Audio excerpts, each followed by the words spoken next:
Hello, and welcome to the Sisters of the Shire podcast. Today, I am joined by my beautiful co-host, Ashley, and we are going to be talking about episode 3 of the Rings of Power Season 2. So I hope you all stick around and hang out with us as we will get back to our regular scheduled program of the Unfinished Tales next week.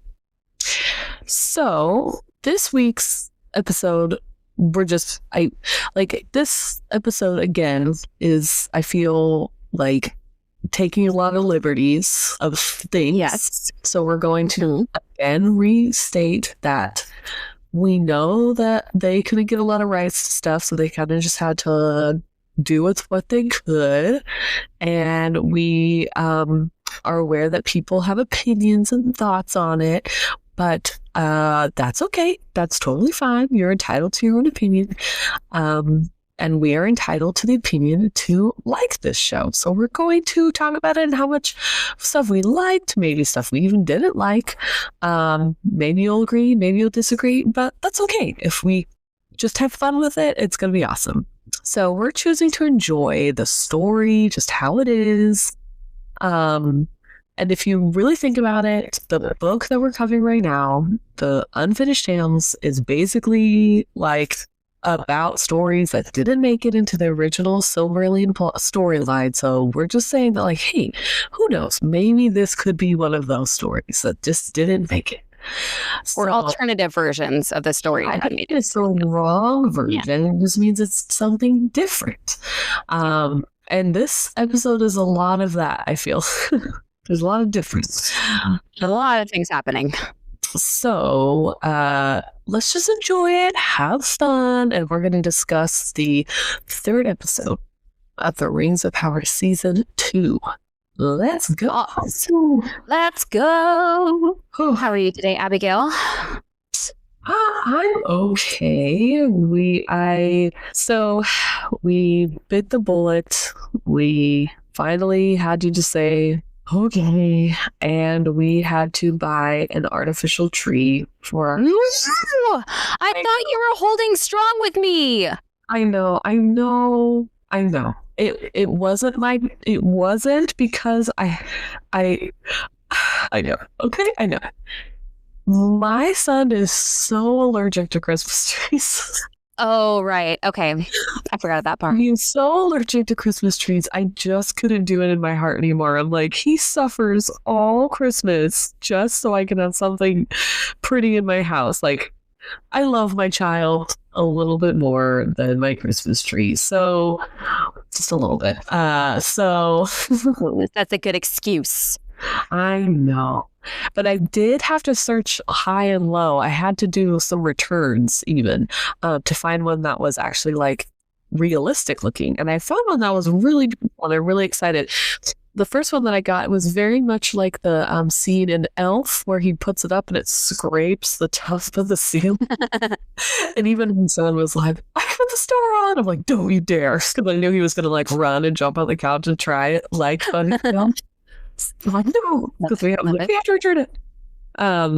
So I did find a tree, and so I can officially say, we might lose a couple followers over this, but it's already up in my house. I already put my Christmas tree up. It's not decorated. It doesn't even have lights on it yet, but it's up in my living room.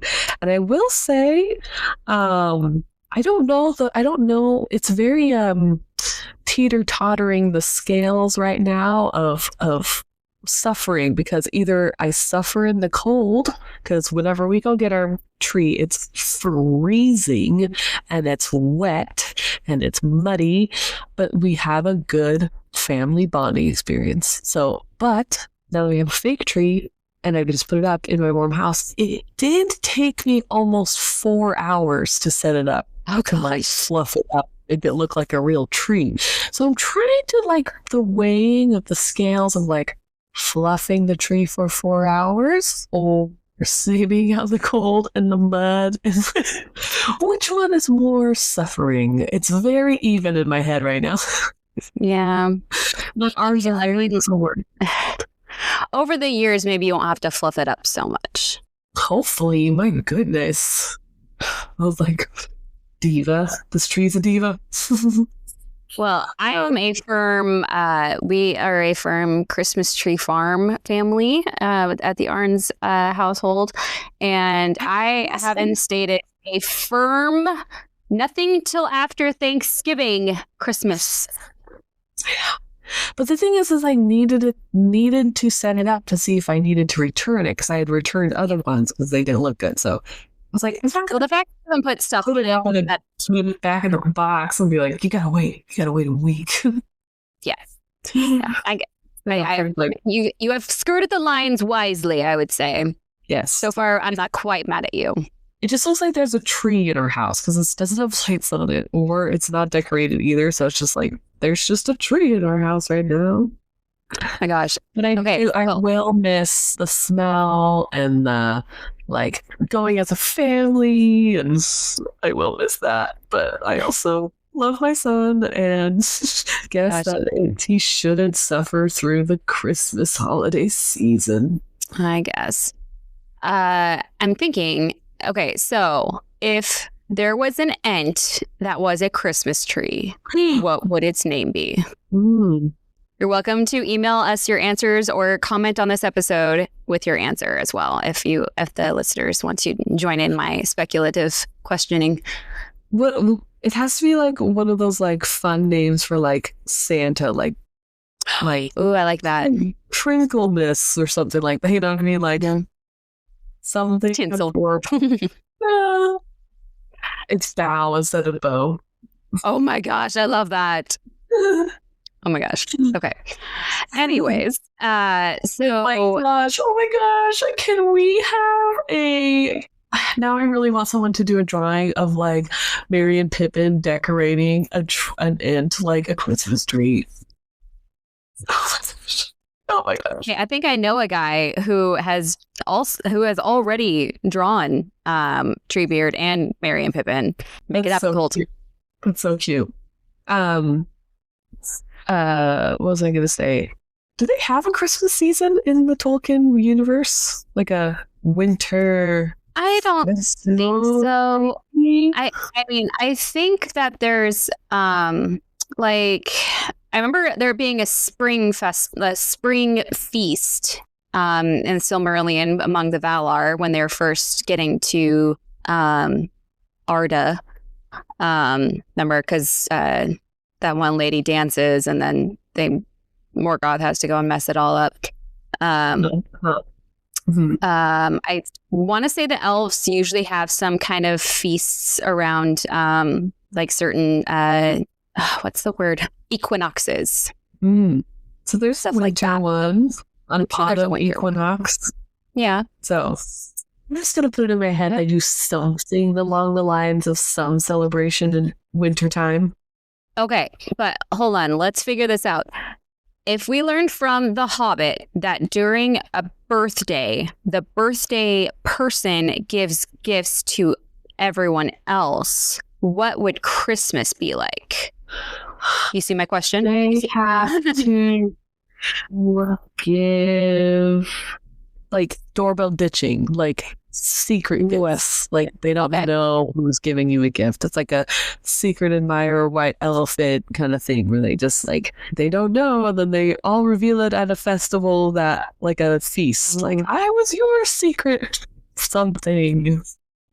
They wouldn't say Santa, like I don't Santa, but like I think something like that would be cute.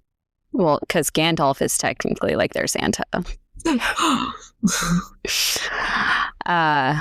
Either that or some kind of weird like the elders don't have to give gifts or something and the young people have to give gifts just to the elders or something. Ooh. Something just like completely like role reversal. Ooh. Cute. I don't know. Well, speaking of Tolkien. All right. Season 2, episode 3, The Eagle and the Scepter. So we're first starting off with... Oh, go ahead. I was going to say, we mentioned in the intro that this episode kind of takes liberties of like adding things where we're like, sure, I guess. Maybe. Who knows? Who knows? But I'm also choosing to see it of like, oh, okay, sure. Like maybe that wasn't that wasn't ever mentioned in the Silmarillion. You could do it. Silmarillion. There you go. Like saying like you know, that was in the Northland. It's like, well, we actually are gonna name a town in the Northland or something. You know what I mean? Like it's not necessarily wrong. Maybe they're just giving a place a name that didn't have a name before and it was generic. Who knows? Yeah. So we start with a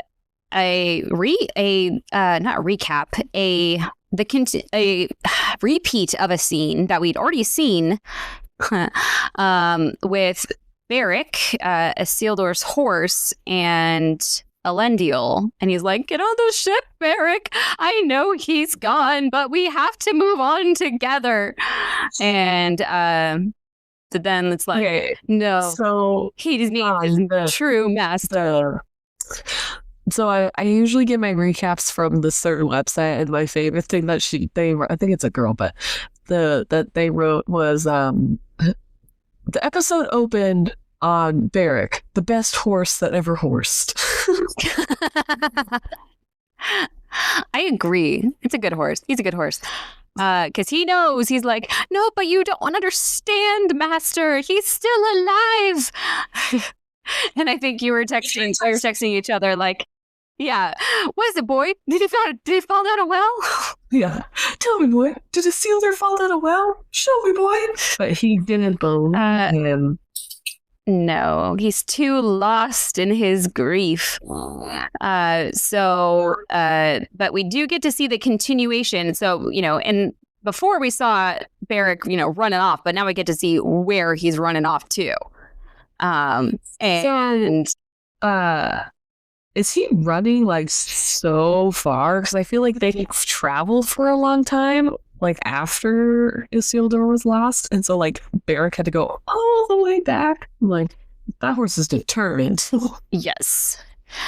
So he goes back to the Southlanders' little area where Isildur was lost. And he's kind of sniffing around, and then all of a sudden we see some orcs surrounding Beric, and both Abby and I were like, not the horse, please no. He didn't do nothing. He didn't do nothing. But I'm sorry, these orcs look a little weird to me. These don't look like regular orcs for some reason. But they try and wrangle him up to steal him, I guess, or to eat him. Either or.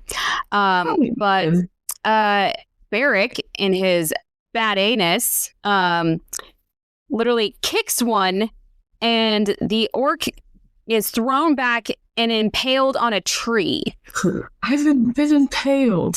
I've been impaled. You did get my that's what I texted Abby. But I have to say, the amount of times... Okay, Abby, what is this facial expression I'm making?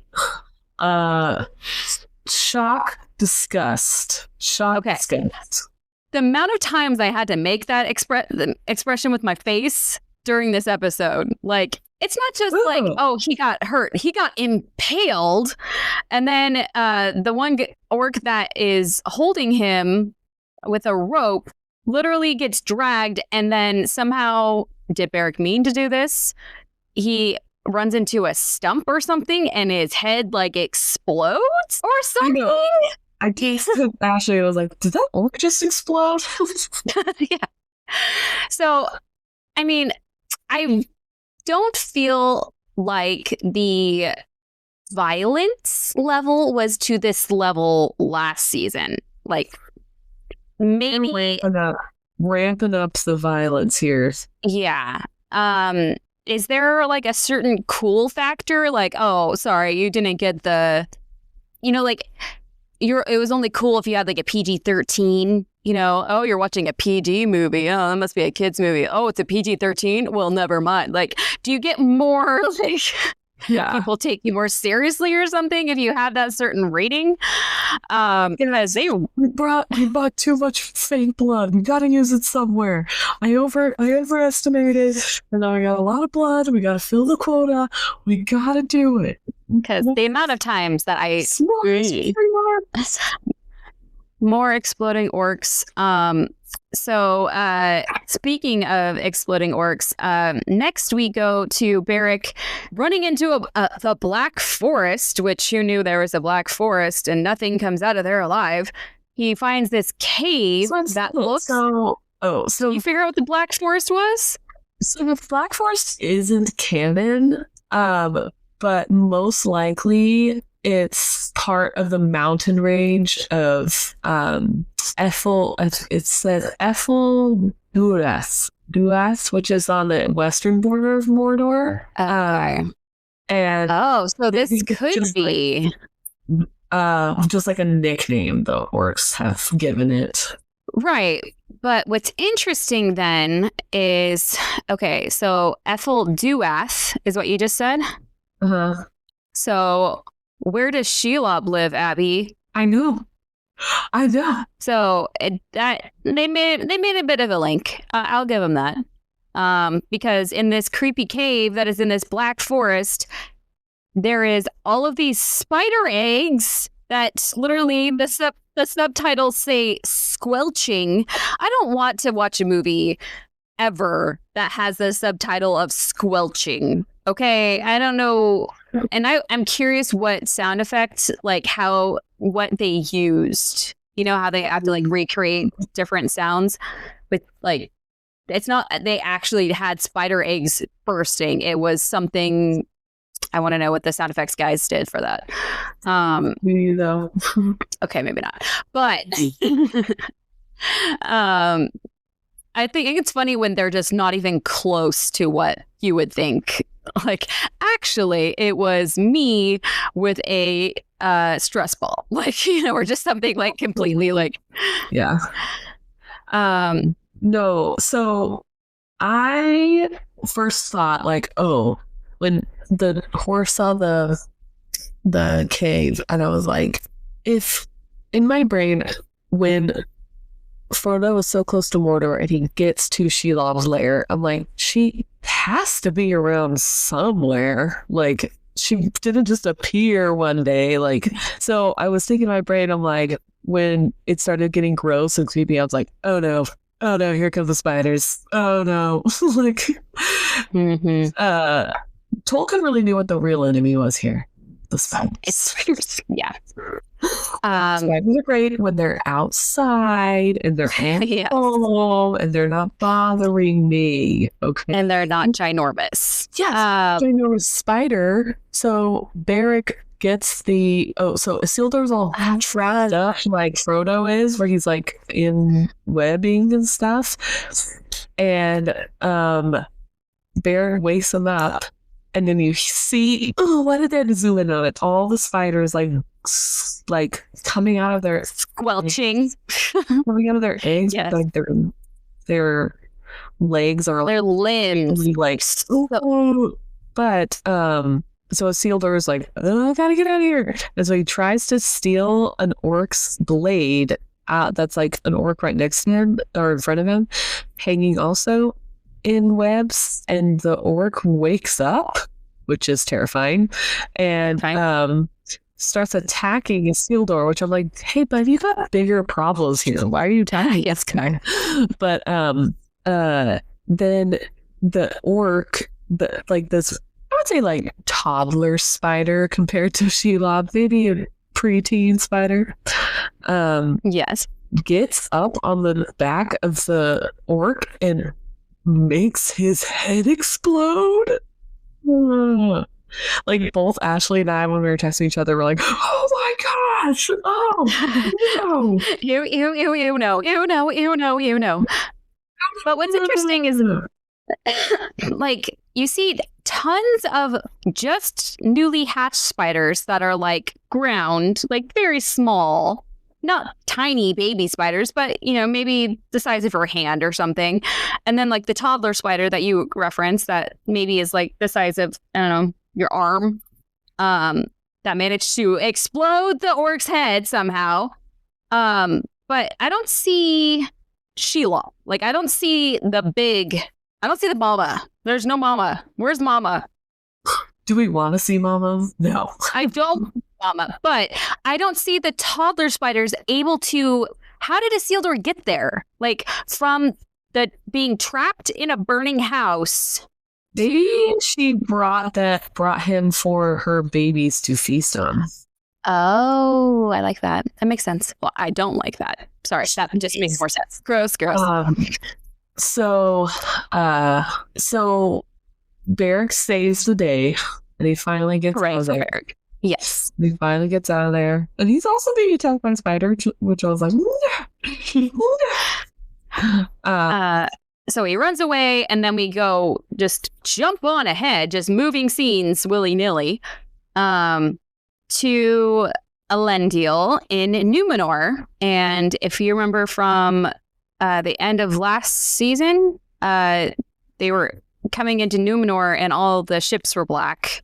All the flags were black because the king had died, which is very sad. He was the cutest old man ever. Yes. But I love this tradition. So it starts off, you see Elendil putting a little shell, and they're the cutest little cool shells on his, what's it called? It's called something when they're, so the coffin, but they have, oh my gosh, there's a name for that. When they're like, carven on top of the coffin. Effigy? Is that called an effigy? Kind of. Okay. Well, you know what I'm talking about. But anyway, but I liked this aspect of putting the seashells on the tombstone.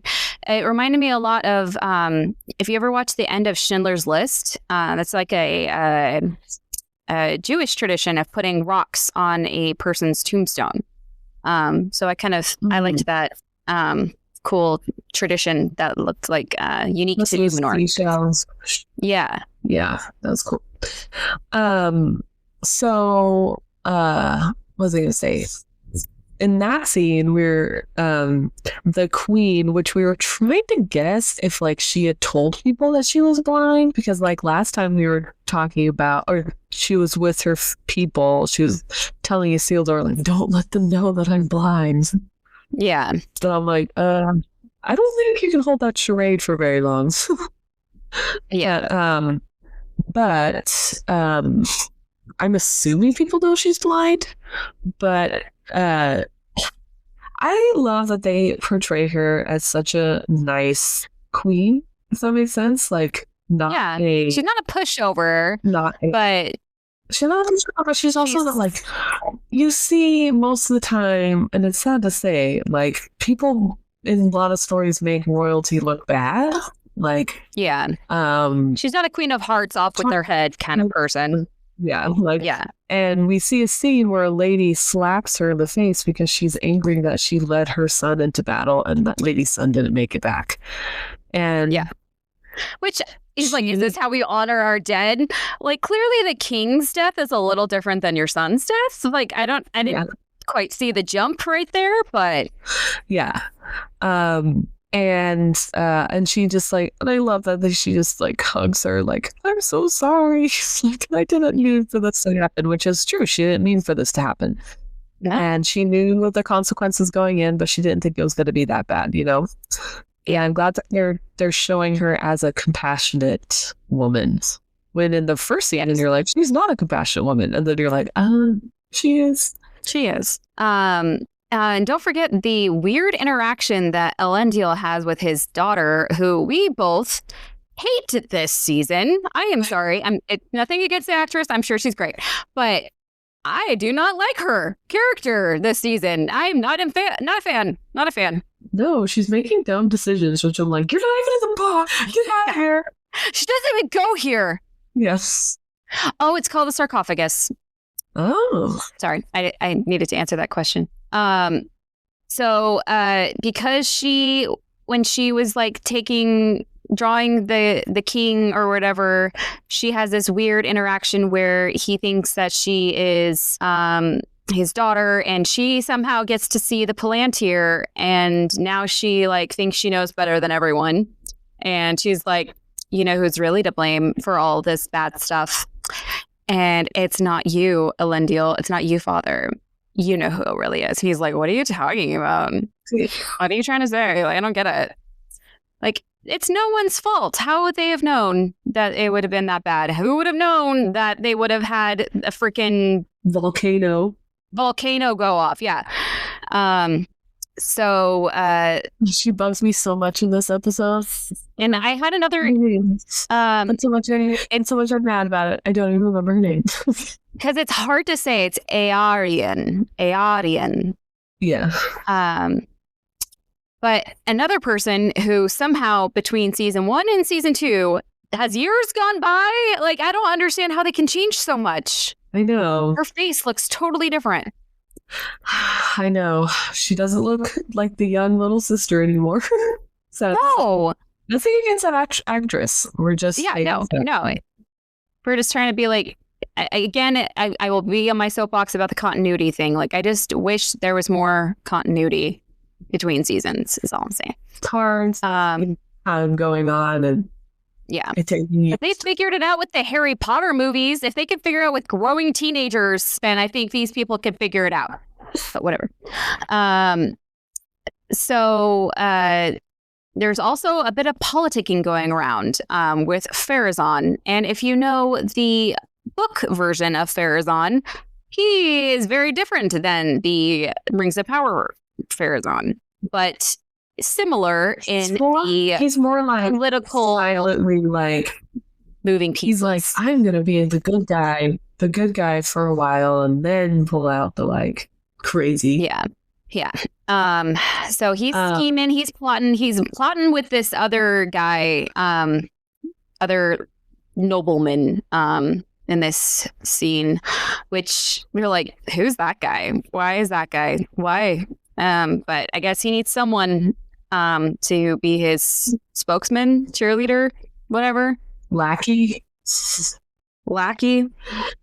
But then it moves towards another weird scene with Queen Muriel, and she is playing. She's trying to find a piece of jewelry, which I imagine as a blind person would be difficult, but she seems to find it, and then she tries hiding it from Pharazôn. And I don't understand the point. Like, yeah, it looks like a bracelet. Why would you hide it? And it's very obvious that she's trying to hide it. But apparently it's like it can shift into a key to get into a door, which didn't see that before when we needed to get into the Palantir room. So weird. But he has this weird thing where he's like, it's time for your coronation. We need to pick up what you're going to wear. And comes off a little queer-eye to me, not going to lie. He's like... I thought he was coming off like creepy gross. Like he was going to like... Well, there was creepy gross, but also queer-eye. Like, we could go red. And red would, and he like even brings it up to her face all weird. That's when I thought he was coming onto her. Or we could go with white. And she's like, I think white, in honor of my father. And it's, not quite as intimidating. It's not quite as bold. I want a more humble approach. And he's like, I like the red. And she's like, well, cool. I want to go with the white. And he's like, fine. Which he then did wear later. Yeah. He's going to wear red. Yeah. Like, red's a better color on me anyway. Yeah. So the people are already mad at her, right? So it's like the people of Numenor are mad at the queen. So like I feel like he's like, now's my time. I can move in. I can be. And then we kind of start seeing the Pharazôn that we see in the Silmarillion, where he's a little bit more like, I want power. Yeah. I want this. You thought for like 1 second when he was being like almost coming onto her, they're like, oh, are we going to get the forced marriage that we see in the Silmarillion? Because in the Silmarillion, Pharazôn and Muriel are married, and it does not seem consensual. Is all I'm saying. And they say cousin in the show, and he called them cousins. Yeah. So who knows? Maybe that's the way we're going. But then we move to a scene in a tavern with Pharazôn's son, who I used to feel bad for but now is just a pompous jerk face. I'm sorry, not on his team. And Aodian somehow also is on his team. And he's allowed to sit with Farazan now, and yeah, I thought that was weird too. I literally texted Abby. I'm like, who invited her? Like, what? I mean, I guess unless she has already told Farazan, and Farazan's like, oh, okay, I guess you can have my son since you brought me this valuable piece of information, which is probably what happened. But so they're all talking bad about the queen and how, Farazan, you could have been, it could have been you that was king, not her. Just saying, like, that it was a close call. And Farazan's like, it was a close call. And then Valandiel. I got a lot of respect for this guy. He worked so hard, and it must not be easy being Isildur's friend, because Isildur is kind of the worst. But he did, and he fought proudly and nobly by the queen's side. And he even brings it up, like, the queen fought for her people. She blinded herself trying to save Isildur and other people that were dying. Like, the least you could do is just honor that instead of blaming her for everything. She, tried her best. Sorry. He stood up for his queen. She's like, he did. Like, you can talk about my queen like that. Yeah. So I'm all team Valandiel now. Like, let's get Valandiel as the personal bodyguard. I'm here for it. Mm-hmm. So they have a weird thing, and then we move along to Aarion telling her story about the Palantir, and we discover that the Palantir is gone. And Aarion was down. That made me so mad, because we see she's like talking about it. She's like, I found something that's like gonna be either forbidden and dangerous and blah blah blah. And I'm like, oh no. And then you see Muriel like walking to go find it, and then you see that it's gone, and I'm like, like, I swear that girl, like, oh my gosh. I don't understand the act of taking it. Like, why take it? How does she know someone's going to notice? Well, she touched it. She must have touched it to see the what was so important about it. But yeah, taking it, I thought was a weird move. Like, Farazan you could have just brought Farazan there to see it, but whatever. So then we jump to a random Adar scene. Now, Adar is having a heart-to-heart with one of his sons. That's the first time I've noticed him talking to the orcs as if they're sons. I know. He's like, don't worry about it, kid. I got it. Yeah. Yeah. I just really want to make sure Sauron's dead. The orcs like, but Dad. Yeah. But Dad. Which is interesting to me, because I don't know how I feel about seeing the orcs with like human emotion. Yes. I'm like, I don't want to get into this moral gray area of like feeling bad that they're dying. They're bad. I just want to think they're bad and that they will get vanquished. Like, don't put me in this position of like, oh no, he has a family. Because, yeah, so he literally finishes talking with Adar, and then he goes to, I guess, his wife? I don't know. Hard to tell, but who is holding a baby orc that is crying. So this is our first time seeing this scene, guys. I have seen a lot of memes out there about the baby orcs thing, and like, that's not how we, made them or whatever. So we're going a little off book here. No, it is canon. Well, in the Silmarillion, it says that they began coming about in the ways of men and elves. Like, they became like, no one made them anymore. I have to find it. Like, they are doing their own thing. But then I okay, so first orcs were made by torturing black magic, whatever, to elves and men. That's how they made orcs. That's why there's like half-done orcs like Adar. But then orcs breeding.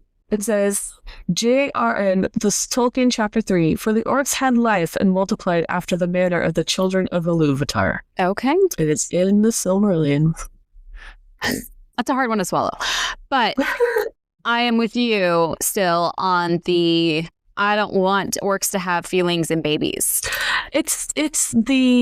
I love Lord of the Rings because there is no moral gray area in the sense of, like, I don't have to think like, I don't know, like it was hard watching like the Avengers when Thanos was like, but it would bring so much better, it'd be so much better for your planets if you didn't have such a big population. I'm trying to help you guys. Can't you guys see that? And you're like, oh no, he's kind of right. I don't know how to feel about this. Where in Lord of the Rings, you're like, oh, they're just bad guys. They're just mindless killing machines. They are like evil, no consciousness, no. Yeah, it's all guilt. Dread that they can have feelings, but I'm like, it just makes me like, dang it. Now I'm like, I don't want to feel bad. I don't want to feel bad about them. Like, what if Lurtz had a... Yeah, that's, I'm like, Lurtz never came home and left a wife and who knows how many kids. They're at his son's baseball game and he looks into the stands and he's like, my dad isn't here. And then they get home and another orc has to come up and say, I'm sorry, he didn't make it home. I don't want that. I don't want that either. So yeah, I will admit defeat that it is canon, but I don't like it. Plus that baby orc's probably not cute, and I don't know.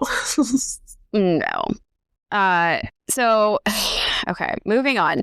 So we see but still in the same sense, we see a troll, a huge troll coming, and I was trying to remember what is the difference between the trolls that are like the cave troll in Fellowship. I was just thinking about this the other day because we just watched The Hobbit.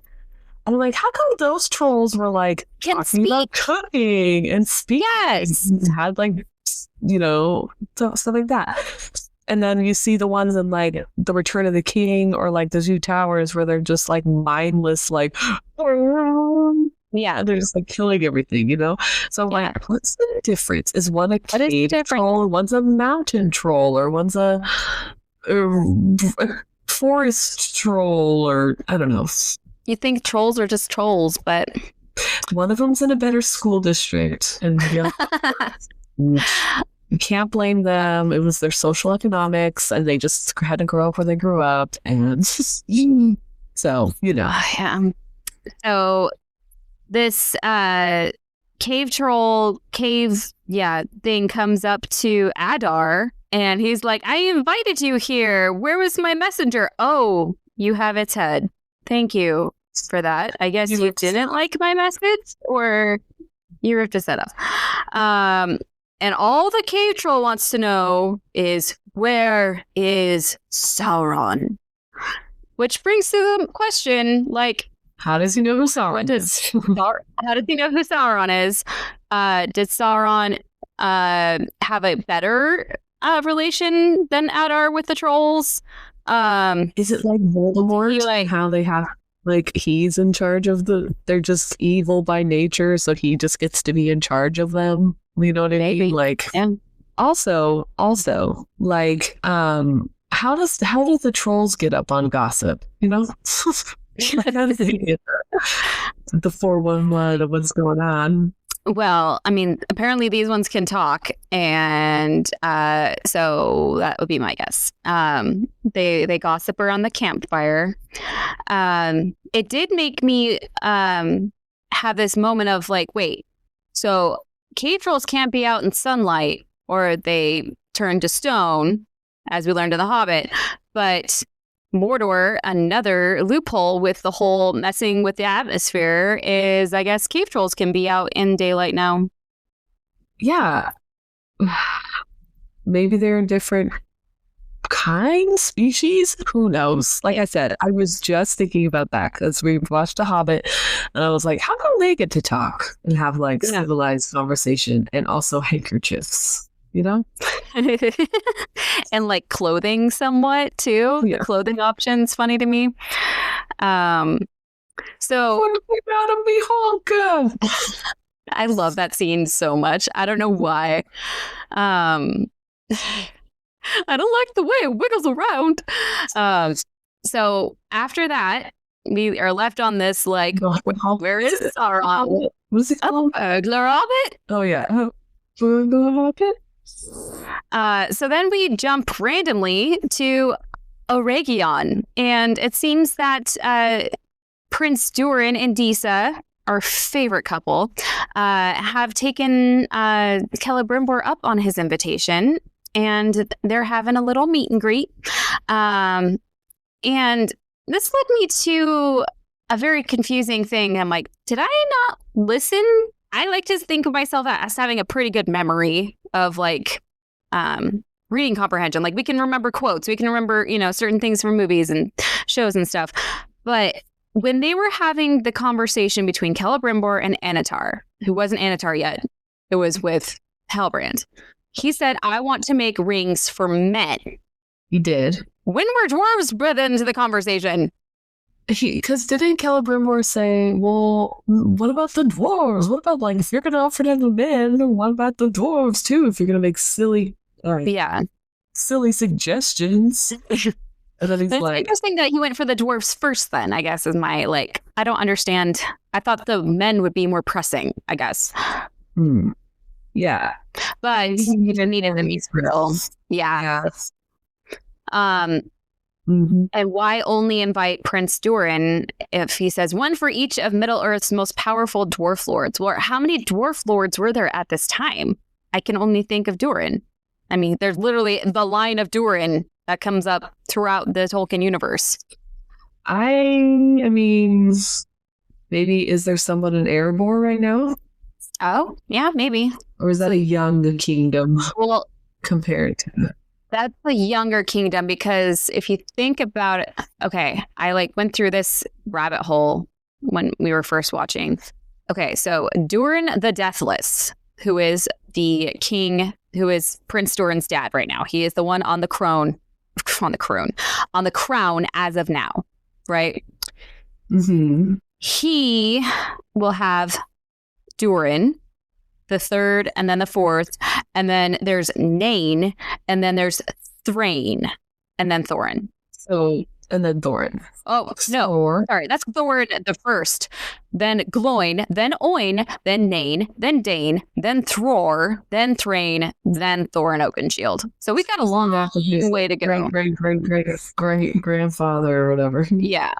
Yeah. So, eldest of the seven fathers of the dwarves. Apparently there's 7 dwarf fathers who were like the first to awake, when Aule made them. But not a lot is known about them, apparently. I feel like they're too stubborn to be all in the same place and they all want their own, like, mountain. Yeah. Well, I like this. In the same essay, it's logical then that the elves who originated the Silmarillion couldn't have known where the fathers of the dwarves had awoken because the whole dwarf awakening thing was supposed to be a secret. And also, they probably didn't care. They probably didn't care. They didn't care about the men. Yeah. Remember, what was I supposed to do today? What was I supposed to do? I just did not remember. Well, anyway. Yeah. Let's go off, bro. So there's not a lot known about the 7 dwarf lords. They have like a few clan names, the Firebeards and the Broadbeams. But yeah, we have almost no definite information. They're not chiefs. They're just like the leaders of their clan that has moved away from the bigger kingdom. Yeah. Sorry. And I love that Durin in the scene was skeptical because I'm like, good. He's not just gonna say yes to say yes. He's skeptical, like, I don't know about this. And I love when him and Disa were talking and he's like, magical rings. Yeah. You've come here to barter jewelry. This is about jewelry. I love how he said it like it was like a kid's toy, like magical rings. Yes. But I love that his suspicion is like the most like confirmed when he's like, so you know Elrond. Yeah, I know Elrond. He talks about you all the time. And he says so many nice things about you. Yeah. Like that. I love that their relationship. Like, I'm sure he actually would say nice things about him, but Durin just knows him well enough that he wouldn't. I love that relationship so much. I don't know why. He's like, I know the real Elrond. Like, if someone said, like, oh, my face. Yeah. But like, if someone had said, like, "Oh, I know Abigail. She talks about you all the time, and she says so many nice things about you," I'd be like, "Of course she did, because Abigail's a nice person, and she loves me, and I love her." But those things aren't like not true about Elrond and Durin, but their personalities are just turned like that, and I love that so much. He's like, I know my best friend. Yeah. But I do love that also Anatar plays a very weird, he's playing a weird game here. So he lets Celebrimbor do most of the talking until he gets stuck. And then he's like, I guess I'll come in and save you, and I will totally do a great job. And he's like, I totally, got this dwarf exactly where I want him, but he doesn't know Durin. Okay, what I'm struggling with Anatar in these scenes is I can really not get a read on if he's annoyed or if he's like stoked that the conversation is going how he wants it to go, or if he's like, dang it, this plan isn't working. I can't tell. If it's like going how he wants to, or like he's like, his facial expressions are so confusing. Like, is he mad? Is he like, I don't know. I mean, he's still trying to manipulate it. I feel like he doesn't have control over this issue. Oh my gosh, it's like the first episode where he's like, I know exactly how to work this crowd of orcs. I know exactly what they want to hear. They want to hear that they're gonna die, and they want to hear that it's gonna be worth it in the end, but they're gonna have to die. And they're like, actually, no, we hate that, sir. And then they kill him. So I feel like he just has this like, I totally know how to work dwarves. I know dwarves so well. And he's like, they just tell them they're amazing. And that doesn't work on dwarves. But what's interesting is Celebrimbor has learned enough about dwarves that he is actually like, I actually know that to give them space is better. Like, yeah, he did learn something. I'm so proud of you, Celebrimbor.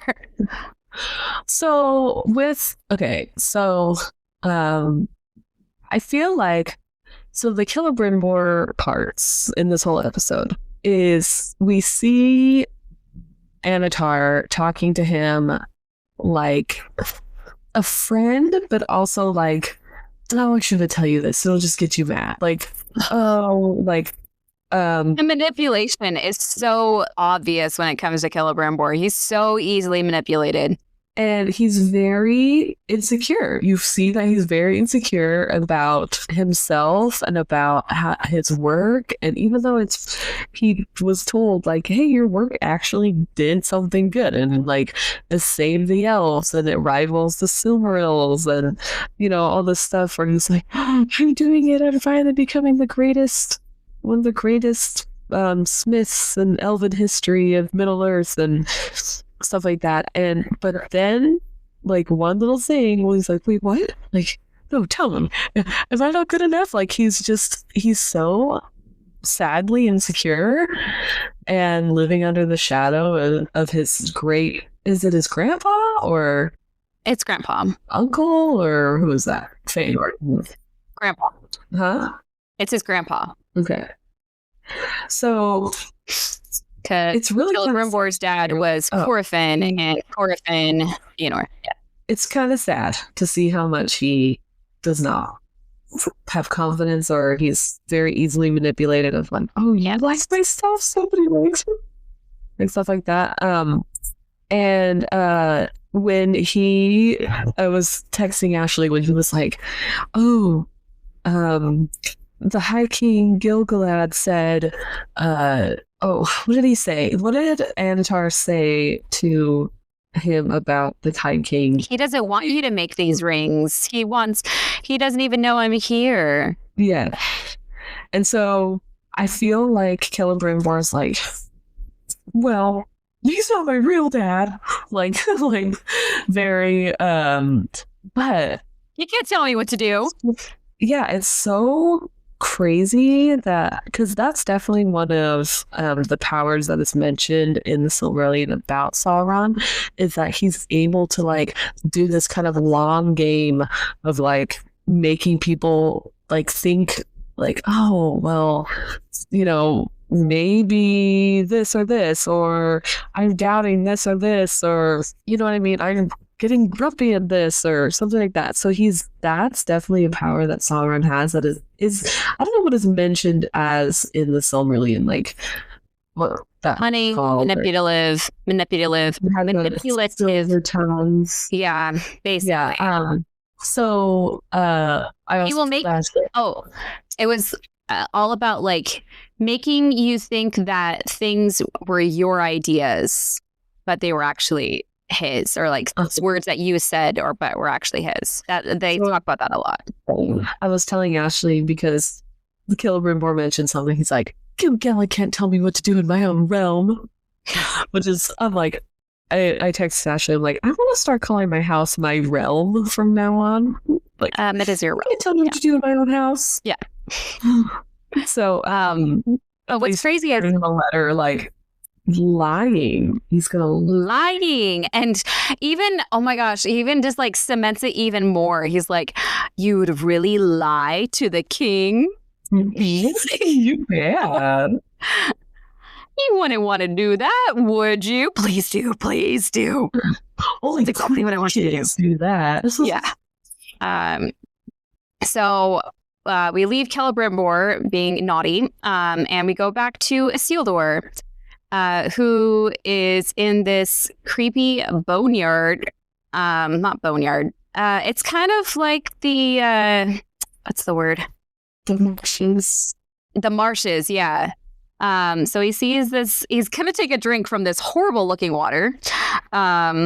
And he basically is using the opportunity to steal his sword and maybe his shoes. It's very confusing. He's like, it zeroes in on like certain aspects of this person that's in the water that's dead, and then it zooms out, and then like all of a sudden Isildur's boots are wet. Like he did something. That's his thing.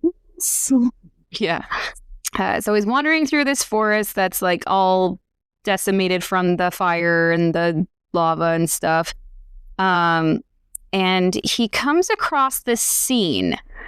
Now, I'm wondering now, Abby, that we've had time to think about it. Well, the first thing both you and I thought was these were the elf messengers that were supposed to go from Lindon to Eregion to warn Celebrimbor that Sauron is coming. Halbrand is Sauron. Don't let him in. Don't trust him. Which could have solved a lot of problems, but didn't end up happening. But on further inspection of it, I'm not sure if that's what happened. If that's actually the scene that this is. The same thing. Yeah. Yeah. It would have been yeah. So he comes across a scene though that looks like a massacre took place. There's dead Numenoreans and things. I'm sure it smells great. And you see someone, and I swear I thought it was Theo, hiding, and just stabs him. He said, I thought you were an orc. Like, does he sound like an orc? Does he look like an orc? Can you see? Just not the brightest, bulb. Stabs him right in the femoral artery. Surprised he didn't die automatically. And it turns out to be this new character, a girl. Which I'm already like suspicious of. Yes. Because also, how dumb can you be? That is not an orc. He doesn't look like an orc. He doesn't sound like an orc. Orcs usually are together. They're not usually by themselves. So her name is Estrid. And what is she doing all by herself in this caravan that looks like it was attacked? Just waiting there, because that's the best thing to do, I guess. Yeah. So after stabbing him, they combine forces and he helps rescue her because they're both going to go to the Numenorian settlement of Pilar. I could not say it. Pelargir. I don't know how they say that. Pelargir. Is that close? Pelargir. Pelargir is how I'm gonna say it. Because apparently her betrothed is there, and that's where he thinks that his dad might still be. And then they get attacked by it's not even orcs, it's wild men. Yeah. And then we see my favorite, it seriously looked like the scene in like Muppet movies where they throw the chickens and they're like flipping around in the air, and then Arondir like flips. It just comes in flipping. Like, it doesn't even make sense how he flipped in. He literally jumped and somehow, as if he was on his back, so was spinning like he was rolling down a hill, like spinning that way, but also moving. Like, I don't think physically it could, like, in the physics of space and time, it could actually be done. Physics don't. But it's interesting, though, that this guy appears to be all by himself before they attack him, and that girl was all by herself. Like, it could have been her as a trap as well. So Arondir is all bummed out, and then we find out the reason why he's all bummed out. Which is so sad. It is so sad, but also I honestly, I don't know why. Like, the reasoning of it doesn't make any sense. Like, I thought she was getting better, like, but it seems like orc, poisons are bad. But it seems like everyone else is fine after, being stabbed or whatever. So I think she just honestly, either there must be some kind of acting conflicts, like she didn't want to do another season, or the director didn't like her. Like, that's the only thing that popped into my head. Which is sad, because I thought she did a great job. So we see her Bronwyn on a pyre about to be her funeral, her being burned, and that's why Arondir was gathering the force. But I was texting Ashley back and forth, and we were like, "Where's Theo?" And I was like, "He's probably off pouting." And then we see pouting Theo come over, and Arondir can't muster the courage to like light Bronwyn's pyre on fire. And then Theo just comes over and grabs the stick out of his hand, just tosses it on, like, and then just walks away. So, like, whatever. I was like, yeah, what is this? Like, I know he's sad about his mom, but like, that's such a mean way to go about it. Yeah, I'm not sure. I don't want to be mean to the actor. I know acting is hard. It's not like I can do any better, but like, I'm not sure if it's an actor's thing or if it was like the role that was written for him. Like, no, you're not crying here. No, you cannot show any emotion at all. Just look like you're pouting. Yep. Just pouting. Yeah. So was he given much to work with, or is he not? Does he not have the skills to work it? Either or. And then poor Arondir is like, "It's okay, buddy." He's like, "Don't touch me. I'm grieving." But then we hear this like like a glimmer of, did you know who my father was? We're like, oh, are we going to finally find out who his father is? And then he's like, I didn't get to know him, and you're not him either. And I don't want anything to do with you ever again. And then we all collectively said, Theo sucks. Theo sucks. Then we jump back to Khazad-dûm with Narvi. Apparently Narvi I thought Narvi was more of a craftsman, more of a smith, but apparently he's almost more like a politician. Because he's like, I'm going to go talk to the king. Yeah, I'm speaking with the king now. I'll tell him all about the grain stores and how the kids are best friend. Maybe. But then we have a moment that it hurt me because I am on Team Durin, Prince Durin, and he didn't even say sorry in return. Like usually, Durin says sorry to his daddy finally. But also, what did he have to say sorry for? Mm-hmm. I mean, he didn't listen to him, but he's like, I wanted to be king like years ago, and you just won't die. So what am I supposed to do? I'm a peacock. You gotta let me fly. Exactly. So I feel like there's nothing for Doran to actually apologize for. And of course, the king would never apologize, but he like somehow, and also I don't know. I feel like he thinks he did. You know what I mean? Yeah. If he just ever by like not yelling. I apologize to you. He's like, no, you didn't. Yeah. So Durin basically smooths over with apologies and delivers the message from Celebrimbor about the offer to make Elvish or to the rings for the dwarves with the mithril. But I mean, he was so against the mithril to save the elves. Yeah. It says I don't trust him, and also I didn't like. I'm trying to listen to what you said about, intervening when Destiny is trying to, kill off a race. So let's not, mess with Destiny. And I feel like we're doing that again. Yeah. Which I feel like interesting. And then, not to jump ahead, you see King Durin meeting with Celebrimbor. Yeah. And you're like, did he not listen? Like, I thought that was his big stance. Like, we are not mining any more mithril because mithril is going to kill our people because it's too dangerous to mine. And it's not our job to try and cheat death. Mm-hmm. And yet he goes to Celebrimbor, which I'm like, he even left Khazad-dûm? That does not seem like a dwarvish thing to do. Like, it was like ludicrous for Elrond to come there. Like, that's the cause of all the bad vibes in Khazad-dûm right now, but leaving is okay. Like, that doesn't add up to me either. To just kind of tie everything up because we are running a little over in time wise, but sorry for that motorcycle out there.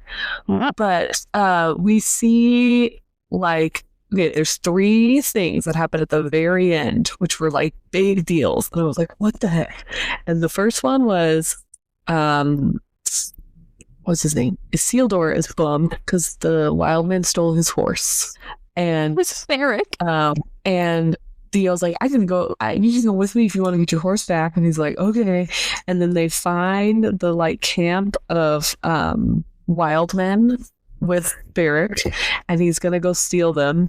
And then suddenly you see like the something is like throwing axes, and which I'm like, oh my gosh, and then you see Theo like stop, and then he just looks up like something really tall is looking at him, and then he just screams, and you're like and everyone after they were like, it's the ants! It's the ants! Please be the ants! Please be the ants! So that's our theory. You get to see what it is, but that's our speculation, is that it is ants. And then the second thing was there's just really big callback, like not callbacks, but really big important things that are in the Silmarillion that were exciting to see in this episode. So the Ents, if they're Ents, that was really big. And then the second one was when Queen Muriel's like, Eagle came to my father's court. Was it her father's coronation? Yeah. I think so, yeah. My father's coronation, and Farazan was like, well, that would be a crazy thing if that happened. Yeah. That would be like very like affirmative, like this needs to happen if an eagle comes to your coronation. And so when it is the coronation, she's like about to, receive her role as queen, and then people start freaking out and getting mad at her, and she makes this great speech, and then what is that? What is that over there?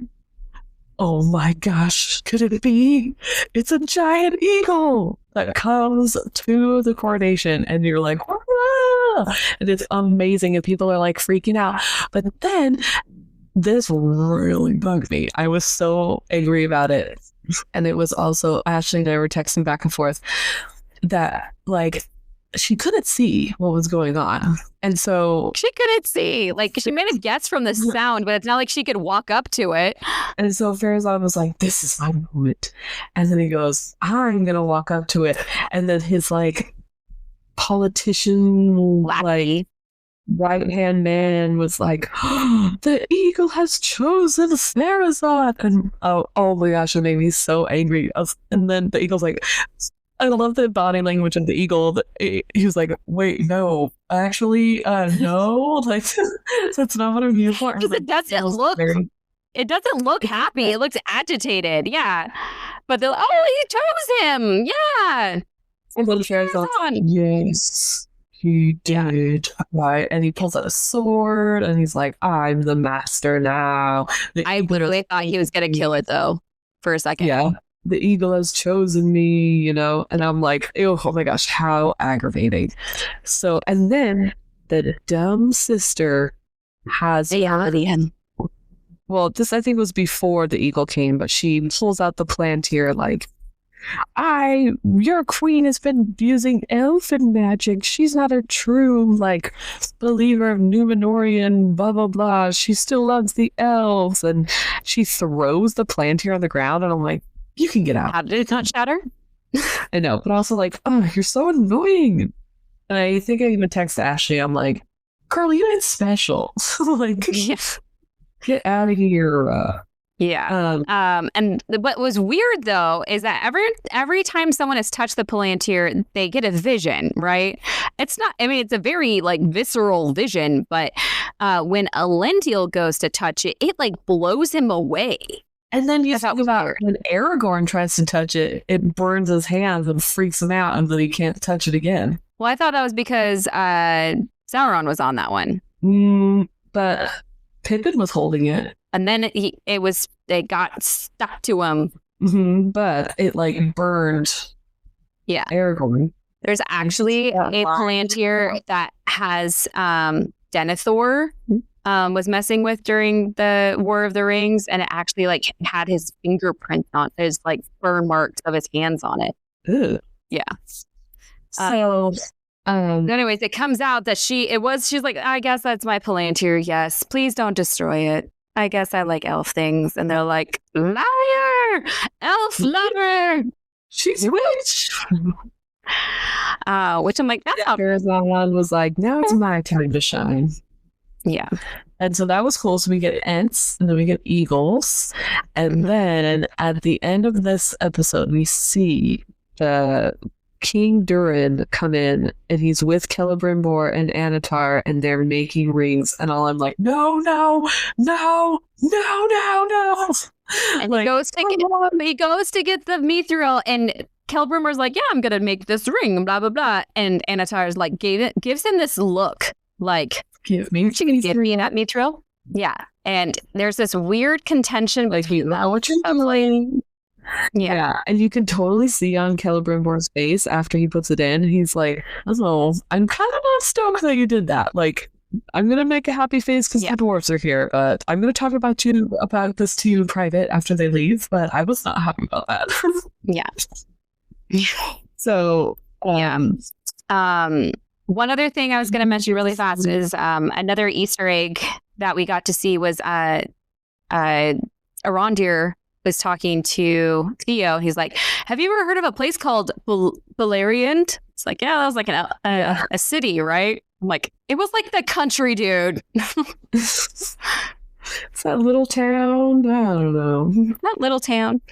And then he was like, "Yeah, it was covered by the wave," which I'm like, "Yeah, I guess that's what you would call it if you actually saw it happen. That's kind of cool." So I like that little nugget. Yeah. Mm-hmm. But like I said, it was definitely more centered on Celebrimbor and the dwarves and the Southlanders this episode. But I read this quote from the girl who we don't like this season. This was Iadin or whatever. Yeah. The actress said in an interview, she said, "Season 1 sets the chessboard and season 2 is moving the pieces." So we're going to see all these stories come together, which I'm also... Oh, and we also get to see that girl that Isildur saved. Oh, yeah. That brand of Hadar, of Sauron on her. So she's bad news. But I'm also like, please don't introduce another character. I'm already trying to keep up with Solandia. Like, please don't introduce a character that's clearly not in the books and I don't have to remember, so why even matter? You know? Yeah. But because you need to have a love interest, and Bronwyn's gone. And it means they have to get married now. Yeah. But anyway, so I thought it was a great episode. It was very fun to see all these, like, exciting things. We were like, "Oh, I know that," you know? Yeah. Like, that was fun. None of your Elrond this episode. Sadly. Don't even mention that. I know. I was like,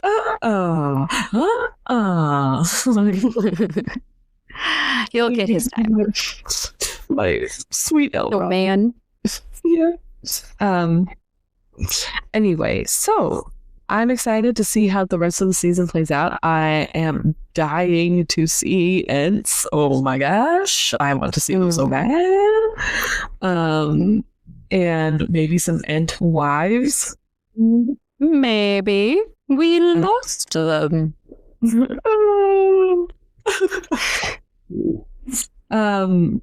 Anyway, so how do we end this? What do we do? Thank you for nerding out with me. Oh, you're welcome. Anytime. Well, just like before we started recording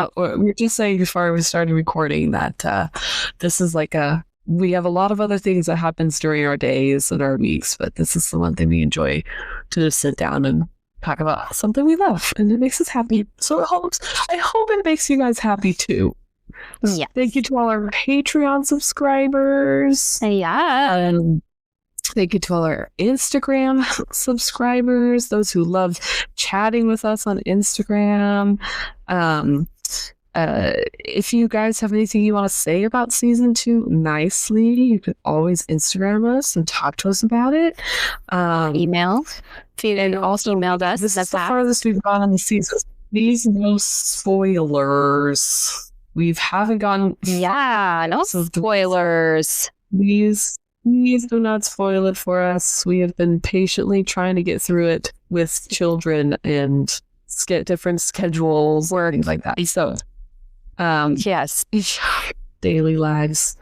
Damn it. I hope you guys who celebrate have a great Thanksgiving.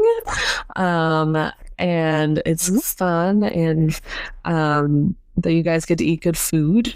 And please have a safe time traveling through these holidays and the weather being crazy and all these things. Please be safe. Listen to us while driving safely, okay? Yes. Anyway. Until next time, I've been Ashley. And I've been Abby, and this has been the Sisters of the Shire podcast, and we're so happy you're here, and we hope you can join us next time. Bye! Bye!